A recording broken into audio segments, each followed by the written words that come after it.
Então, alguns elementos a gente vai representar aqui através da projeção. Tá? Eu vou começar com a face interna da minha parede, como a gente está representando uma vista. A gente não precisa representar a espessura dessa parede. Eu vou pegar aqui a mesma face interna e vou projetar ela sobre a minha nova folha. Tá? Então, vou criando essas linhas aqui de representação. Posso representar também a dimensão da minha cuba. Logo aqui, vou criar uma linha para representar essa dimensão de cuba. Essa linha, se vocês tiverem a lapiseira 03, ela tem que ser uma linha bem suave, tá? Como eu falei para vocês, a gente apaga o que for desnecessário dentro da nossa folha e a gente reforça o que realmente deve constar na nossa nova representação. Então eu vou fazer isso também com todos os elementos, né? Vou pegar a espessura interna de parede. Vou pegar mais ou menos o eixo aqui do meu chuveiro também, que vai me ajudar a projetar ele aqui sobre a nossa vista. Vou pegar a minha marcação do box, né? O filete aqui, vou já representar ele. Vou pegar o eixo do vaso sanitário também. Então, vou marcando esses pontos aqui que forem aparecendo. E o final da minha bancada.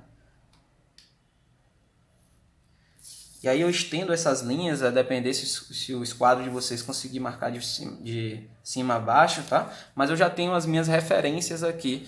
Essas referências vão me ajudar a representar esses elementos sem precisar ficar toda hora pegando o escalímetro e vou medindo aqui, vou passando, vou ficar calculando distâncias. Então eu já tenho as dimensões aqui desses elementos, vou representar agora as alturas deles e detalhar a simbologia de cada elemento dentro da minha nova folha. A gente vai começar representando e detalhando os elementos, né? E eu prefiro fazer isso da esquerda para a direita, já que a gente toma como base esses alinhamentos. O primeiro elemento que a gente tem que referenciar ele aqui, reproduzir ele na nossa vista, vai ser a nossa bancada e a nossa cuba, né? Então vocês definiram uma bancada e cuba para o exemplo de vocês e a gente vai representar essas alturas e comprimentos aqui estabelecidos na nossa vista A. O que é que acontece aí? A gente tem uma altura final de bancada, geralmente entre 85 e 90, tá? A gente procura limitar ele até 90 centímetros, a altura final da nossa cuba, para que a gente tenha uma ergonomia aí bacana. E o que é que vai acontecer? Eu vou ter uma bancada aqui que eu tenho um tipo de cuba de semi-encaixe. E o que é que acontece? Para eu ter essa cuba de semi-encaixe, eu tenho que apoiar essa cuba sobre a bancada, tá? A cuba vai ficar um pouquinho mais elevada, então o tipo de cuba e as dimensões da bancada, elas vão influenciar nas alturas também. O que é que acontece? Se eu tenho que ter uma altura final de 90 centímetros, eu tenho que ter uma espessura de cuba, tá? E após abaixo da cuba eu tenho uma representação da bancada. Então eu posso marcar aqui uma altura de 90 centímetros, da minha referência de piso, né? Só que eu tenho uma representação dessa linha superior da minha bancada e eu vou ter um elemento ali que vai me aparecer de frente, né? Dentro dessa representação aqui, dessa vista A. Esse elemento vai ser aquela testeira que o pessoal chama de saia também da nossa bancada, tá? Então eu tenho uma espessura de testeira aqui logo abaixo desse limite de altura que seria os 90. Então o que é que eu vou definir aqui? Eu ainda tenho também uma altura da minha cuba que ela vai ficar de sobrepor, então ela vai ficar um pouquinho mais alta. Eu vou definir esses 90 centímetros para a altura final da minha cuba. Então a minha cuba tem uma altura, uma diferença de altura aí pelo menos de uns 5 centímetros por ela ser de sobrepor da minha bancada. Como é que eu vou calcular isso aí? Eu vou definir aqui 70 centímetros de altura para a minha testeira, tá?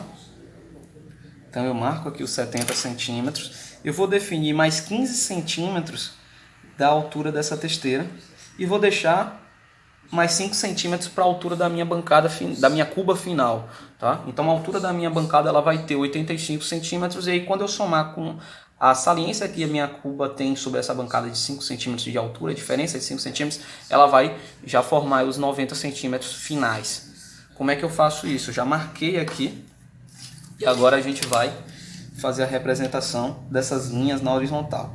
Tá? Tem uma linha base, então eu vou ter a minha linha de testeira aqui definida. eu vou ter a minha linha final aqui de bancada, tá? E eu vou ter, nesses intervalos aqui onde tem a minha cuba, eu vou marcar aqui 5 centímetros a mais pelo tipo de cuba que eu escolhi, tá? O tipo de cuba de vocês, ela pode ser de apoio, ela pode ser de encaixe, então vocês têm que definir o tipo de cuba. Esse tipo de cuba vai trazer uma representação em vista diferente, cada cuba tem um tipo de representação. Então eu já defini isso, eu tenho os meus limites, eu vou reforçar o que eu quero permanecer no meu desenho e vou apagar o que for sobra de linha. Então eu vou apagar os excessos da lateral e vou apagar os excessos da parte inferior aqui da bancada, né? Depois a gente vai trabalhar com a marcenaria e aí a gente vai definir qual o tipo de marcenaria, quais são as portas dessa marcenaria, qual a altura dela com base do piso, né? Mas para que a gente represente a nossa bancada e a cuba agora são elementos diferentes. Então a gente começa representando a bancada, né? Então a minha bancada vai ser essa aqui, a minha cuba vai ser essa. Se fosse uma bancada, por exemplo, de granito, eu posso representar aqui com alguns pigmentos, né? A gente pode criar algumas achuras diferentes para poder ter aqui algo mais próximo à realidade, o tipo de mármore que vocês escolherem, se for pigmentado, enfim, tem como a gente melhorar isso graficamente, né? E agora o que é que eu vou representar aqui?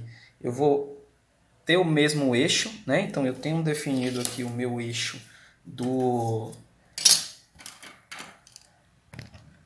da torneira, né? A gente tem aqui definido, né? A gente pode puxar aqui uma linha com o eixo. Vai ficar centralizado mais ou menos no meio aqui da nossa cuba. E eu vou representar qual o tipo de torneira eu estou escolhendo, né? De acordo com o que eu já defini aqui na minha planta de pontos e layout. Se eu definir uma torneira um pouco mais alta, da marca X, modelo tal, eu vou tentar representar ela em vista frontal, mais ou menos igual com as características definidas do modelo que eu estou especificando. Eu vou especificar aqui no meu exemplo, tá? Uma torneira para lavatório de bica alta, então vai ser uma torneira que ela vai ficar um pouquinho mais alta aqui em relação à minha cuba, tá? Uma torneira da Deca, modelo Aspen tal, código 1195, enfim, o que vocês forem especificar. E agora eu vou definir a altura padrão dessa torneira aqui e vou representar ela em vista frontal. Então, gente, eu entrei no site do fabricante aqui, tá? Pesquisei o modelo que eu queria, eu tenho umas dimensões técnicas aqui. Eu posso representar em cima dessas dimensões lá no nosso desenho. Pronto, gente, mais ou menos aqui a nossa torneira, né? E eu tenho um outro elemento aqui acima dessa bancada. Não sei se vocês lembram, eu tenho uma pedra aqui atrás, né? Eu vou definir, na verdade, se eu vou ter essa pedra na lateral ou só no fundo, que é a rodopia, que o pessoal chama de rodomão ou frontão, tá? Então eu vou ter aqui o mesmo revestimento, a mesma pedra, o mesmo material que eu estou usando na minha bancada, eu vou pôr ele aqui no fundo dessa bancada para que a água, né, quando a gente está manipulando aqui, ela não fique respingando na parede e ela cria uma proteção um pouco maior, cria uma estética também diferente, tá? Como se fosse um complemento da nossa pedra da bancada. Então eu vou definir a altura desse frontão, ou rodopia, ou rodomão, são as mesmas coisas, tá? Eu vou definir isso aí para poder marcar essa altura logo acima da bancada. Então, gente, se eu definir um rodopia no fundo e na lateral, eu vou ter que representar isso aqui também, tá? Eu vou definir uma altura para ele aqui de mais ou menos 18 centímetros, tá? Pode ser até 20 centímetros. Eu vou definir essa altura desse elemento e eu vou marcar ele aqui. Só que eu não vou marcar somente a altura, tá? Eu tenho uma altura aqui.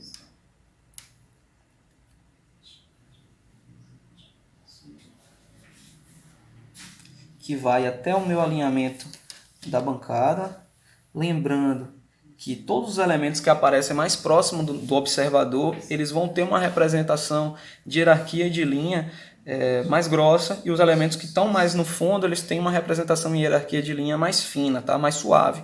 Então, o meu rodopia, ele vai ficar mais ao fundo do que a minha saia dessa pia, né? E aí eu vou representar ela com uma espessura um pouco mais suave aqui.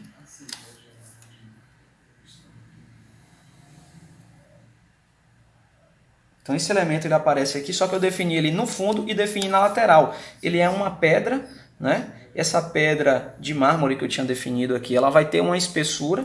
Eu tenho que saber qual é a espessura que eu estou utilizando, 2,5, 3. E aí eu vou ter a representação dessa espessura aqui na lateral também. Então eu tenho uma representação da espessura dessa pedra na lateral. E ela já está representada aqui. Se for a mesma pedra, se for um granito, se for pigmentado, eu posso criar também, né, as mesmas representações de pigmentação. Aí depende da pedra que você escolher, tenta fazer alguma coisa mais próxima, tá? Só para a gente ter uma definição maior de que isso aqui é uma bancada, ficar mais próximo da realidade. E logo acima desse elemento, eu vou ter aqui, no meu exemplo, tá, um espelho. Eu posso criar um espelho iluminado, eu posso criar um armário com espelho, então vocês têm que definir o que é que vocês vão ter dentro dessa configuração aqui. Vocês já definiram a planta de layout e logo acima dessa bancada o que é que vai ser aplicado. O meu espelho, eu vou definir uma altura dele que vai vir do meu rodopia, tá, até o meu forro de gesso. Então, cabe a mim nessa etapa agora definir qual é a altura desse forro de gesso. A gente utilizou um pé direito aqui de 2,70 m. Então, se eu tenho 2,70 m de pé direito, mas eu quero criar um rebaixo de gesso, eu posso trabalhar aqui com um rebaixo. Vamos supor que eu tenho uma laje aqui de concreto, eu vou rebaixar com o forro de gesso 20 centímetros desse pé direito de 2,70 m que eu escolhi. Então a gente vai ficar com 2,50 m final de pé direito quando a gente tiver a execução desse gesso dentro lá do nosso espaço, né? Então eu vou definir aqui 2,50 m e a gente já vai trabalhar aqui representando a linha de marcação da nossa representação de gesso. Eu posso marcar 2,50 m do piso, ou eu posso marcar 20 centímetros aqui da nossa linha do pé direito, né? Eu vou utilizar uma linha suave, porque depois a gente ainda vai ter algumas linhas aqui de interferência, a gente vai apagando isso e reforçando, né? Mas eu pego aqui a referência da minha linha superior, eu posso pegar a referência da minha margem superior, a gente vai deslizar aqui um esquadro sobre o outro, tá? Eu já defini essa referência, eu apoio o meu esquadro sobre o outro esquadro, e aí eu vou deslizando ele aqui, eu estou criando linhas paralelas, sempre paralelas, tá? Então eu estou criando linha paralela à minha linha de margem, uma linha paralela à minha linha do pé direito que eu já tinha definido, que é essa linha bem fininha aqui. E eu vou criar aqui, ó, o meu limite de 2,50 m do piso para o meu forro de gesso. Esse forro de gesso tem uma espessura, tá? Tem uma espessura ali, mais ou menos, a gente pode criar aqui de uns 2 centímetros. Então isso vai ficar ruim para a gente medir no escalímetro. Eu vou só pegar aqui a mesma referência e vou subir uma linhazinha aqui, ó, meio próximo, para destacar uma espessura dessa linha de gesso. Vocês não estão visualizando tão bem porque ela está bem suave aqui e depois a gente vai apagando. Mas o que é que eu quero mostrar para vocês? Que eu tenho uma altura aqui da minha rodopia até o meu forro de gesso e essa altura que eu estou definindo, ela vai ser a altura do meu espelho, tá? Eu posso botar o espelho mais baixo também? Posso, não necessariamente. Só que a gente tem que levar em consideração, eu estou usando um espelho iluminado aqui no meu ambiente, eu tenho que ter um afastamento do espelho para o gesso, um afastamento do espelho para a parede, tá? Para que essa luz ela possa ficar mais marcante aqui. Se essa luz ela for um detalhamento de iluminação de espelho no fundo desse espelho. Então eu posso fazer ele até o limite ou não, eu posso dar uma distância aqui do meu rodopia também, se eu quiser criar esse espelho iluminado. Mas no meu caso eu vou utilizar um espelho mesmo do rodopia até o forro, tá? Então eu tenho aqui algumas linhas que estão marcantes. O que é que eu vou fazer? Vou apagar essas linhas aqui auxiliares que a gente já definiu. E depois, quando a gente for especificando cada material, eu vou especificar que isso aqui é um espelho, tá? Esse espelho, eu vou cotar ele do meu rodopia até o meu gesso. O próximo elemento que vai aparecer aqui é meu vaso sanitário, tá? Minha bacia sanitária. E eu vou ter essas dimensões. Eu defini o eixo para poder representar aqui através do desenho, mas eu posso definir também o ponto inicial e o ponto final, que aí eu já teria a largura definida desse vaso, né, dessa bacia sanitária. Eu posso fazer isso aqui para me ajudar, né, me auxiliar aqui no desenho.